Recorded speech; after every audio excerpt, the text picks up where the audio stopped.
Bakal guncang dunia, pemain 99 miliar dari Liga Jerman perkuat timnas. Efek cedera Mads Hilgers, Patrick Kluivert panggil pemain bongsor sampai bikin Cina ampun-ampun.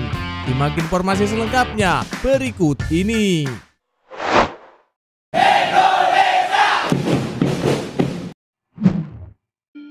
Bakal guncang dunia, pemain 99 miliar dari Liga Jerman perkuat timnas. Ada info orang dalam terkait tim nasional Indonesia, utamanya soal penambahan pemain keturunan lagi. Ya, benar saja, soal pemain naturalisasi baru kemungkinan masih tetap bisa merapat ke skuad Garuda. Alih-alih bukan sekarang, namun sebentar lagi bisa jadi kenyataan. Dilansir dari akun Instagram @asriptimnas dan dinukil dari orang dalam bernama Nur Korompot yang sudah memberikan bocoran terkait pemain diaspora. Dari informasi itu, akhirnya muncul beberapa nama yang jumlahnya ada 5 pemain dan siap menjadi calon pemain baru untuk tim asuhan Patrick Kluivert.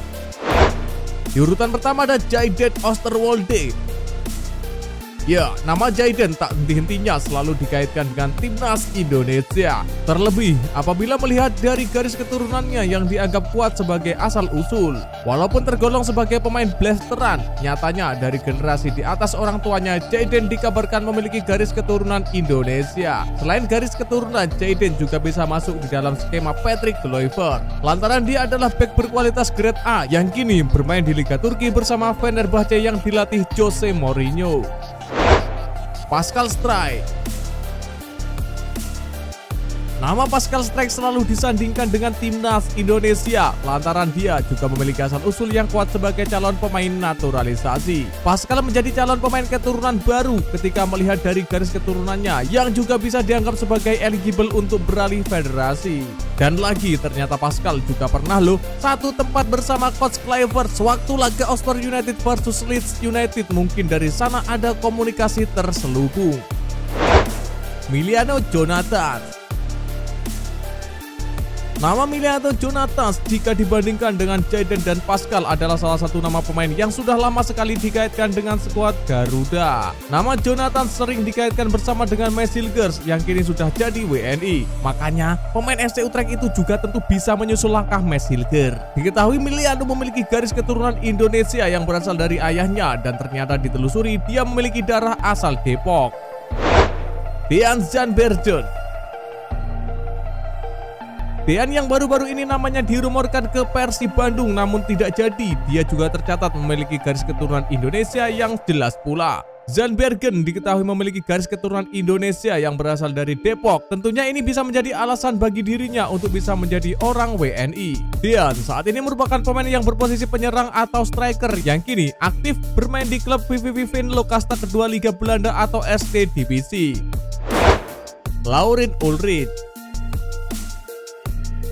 Nama Ulrich juga merupakan satu sosok yang bisa merapat ke timnas Indonesia dengan status sebagai calon pemain naturalisasi baru. Dan lagi, Laurens juga sangat cocok untuk masuk ke dalam skema formasi Coach Kluivert maupun Coach Fenerbahce di U23.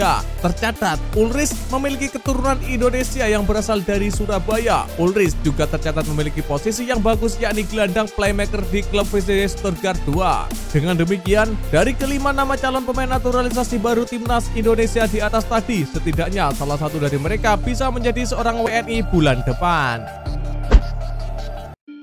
Ole Romeni mendadak cedera, striker top skor ST Divisi dipanggil gabung timnas. Dari 32 nama yang dipanggil oleh Patrick Kluivert ke dalam skuad timnas Indonesia, 9 diantaranya harus dicoret sebelum laga melawan China pada kualifikasi Piala Dunia 2026 zona Asia 5 Juni mendatang. Semua pemain tersebut akan mengikuti TC terlebih dahulu di Bali mulai 26 Mei. Setelah itu, sesuai regulasi, hanya 23 pemain yang bisa bergabung dengan skuad Garuda untuk menghadapi China dan Jepang 5 hari berselang. Beberapa kejutan terjadi dalam pemanggilan kali ini. Salah satunya ialah hadirnya Stefano Lillipali yang kerap terpinggirkan pada era Sintayong. Sejauh ini, bintang Borneo FC itu telah memiliki 30 caps bersama timnas Indonesia. Hanya saja, sudah cukup lama Lillipali tak kembali ke pangkuan Garuda. Terakhir kali ex pemain FC Utrecht itu mengenakan jersey tim nasional ialah 2023 silam ketika menghadapi Turkmenistan. Satu kejutan lainnya adalah absennya Ole Romeni karena cedera cedera. Ole merupakan pemain yang kerap mengunci posisi. Saya tidak bisa bergabung untuk satu pertandingan terakhir di putaran ketiga ini. Tak ada tempat yang membanggakan selain berjuang untuk Garuda di lapangan, kata Ole Romani. Untuk mengatasi hal ini, Patrick Kluivert langsung memanggil penyerang keturunan yang menjadi top skor di Eredivisie. Ia adalah Mauro Zylstra yang merupakan striker utama FC Volendam. Mauro Zylstra yang sudah punya pengalaman lebih bagus daripada Ole Romani. Total ia sudah tampil dalam 46 pertandingan sejak karirnya dengan koleksi 30 gol serta 12 assist. Seperti diketahui, pemain yang berposisi sebagai striker ini memiliki tinggi badan 187 cm yang merupakan tinggi ideal untuk seorang striker dalam bola-bola udara. Gemparkan Sabang sampai Merauke, Pratama Arhan nyalon bupati. Pratama Arhan jadi bakal calon Bupati Blora, Jawa Tengah. Bahkan, waktu pencalonannya sudah ditentukan. Jagat media sosial kembali dibuat ramai dengan munculnya pernyataan mengejutkan dari politisi Partai Gerindra, Andre Rosiade. Dalam sebuah video yang beredar luas, Andre secara terbuka menyampaikan harapannya agar Pratama Arhan, menantunya sekaligus bek timnas Indonesia itu suatu saat bisa terjun ke dunia politik dan menjabat sebagai bupati di kampung halamannya Blora. Pernyataan tersebut disampaikan Andre saat menghadiri sebuah acara keluarga yang turut dihadiri oleh Arhan dan istrinya Azizah Salsa. Seperti diketahui, Azizah adalah mantan saya. Haha, ngipi. Adalah putri dari Andre Rosiade dan baru saja menikah dengan Pratama Arhan beberapa waktu lalu. Dalam suasana santai tersebut, Andre menyampaikan wacana politik yang langsung mencuri perhatian publik. Ia menyebut Blora sebagai kota yang memiliki ikatan emosional dengan Arhan karena merupakan tempat kelahirannya. Pernyataan Andre itu memicu beragam reaksi. 10 tahun pensiun nanti bisalah jadi bupati di Blora, kata Andre Rosiade.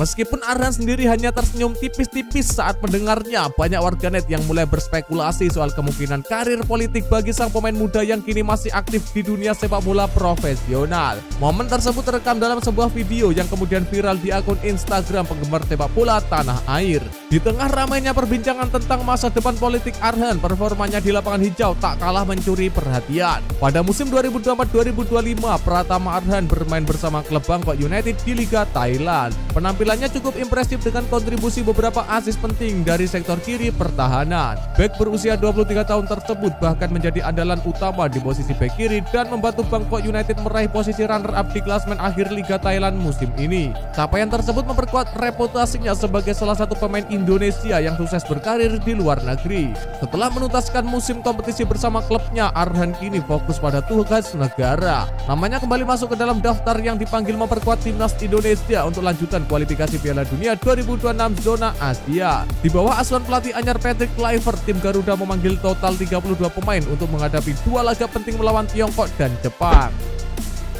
Tolak Manchester United, striker timnas resmi pilih klub Sultan Asia. Salah satu alasan DPMM FC, tim asal Brunei Darussalam, mendatangkan penyerang timnas Indonesia Ramadan Sananta adalah untuk mengisi slot pemain ASEAN buat mengarungi musim 2025-2026. Bahkan, Ramadan Sananta dilaporkan tolak pinangan Manchester United demi bisa bergabung dengan tim asal Brunei Darussalam DPMM FC. Adapun DPMM FC telah mengumumkan bahwa pemain yang sebelumnya berseragam Persis Solo itu sepakat bergabung. DPMM mendatangkan Ramadan Sananta untuk mengisi slot pemain ASEAN untuk mengarungi musim 2025-2026. Ramadan Sananta setuju bergabung dengan DPMM FC, kata pernyataan resmi dari DPMM. Dalam pernyataan selanjutnya, DPMM mengaku tidak mudah mendapatkan Ramadan Sananta karena sejumlah tim juga menginginkannya. Salah satu tim yang disebut oleh DPMM adalah tim besar Eropa, tak tanggung-tanggung Manchester United, namun ditolak oleh sang pemain. Ramadan Sananta akan menambah kekuatan DPMM untuk mengarungi Liga Malaysia 2025-2026. Seperti diketahui, Ramadan Sananta adalah salah satu penyerang terbaik berlabel timnas Indonesia. Bersama Persis Solo di Liga 1 2024-2025 saja, Ramadan Sananta telah bermain sebanyak 29 kali dengan mencatatkan 5 gol dan 2 assist. Ramadan Sananta juga pernah membela PSM Makassar dengan catatan keseluruhan 52 main dan mencetak 13 gol.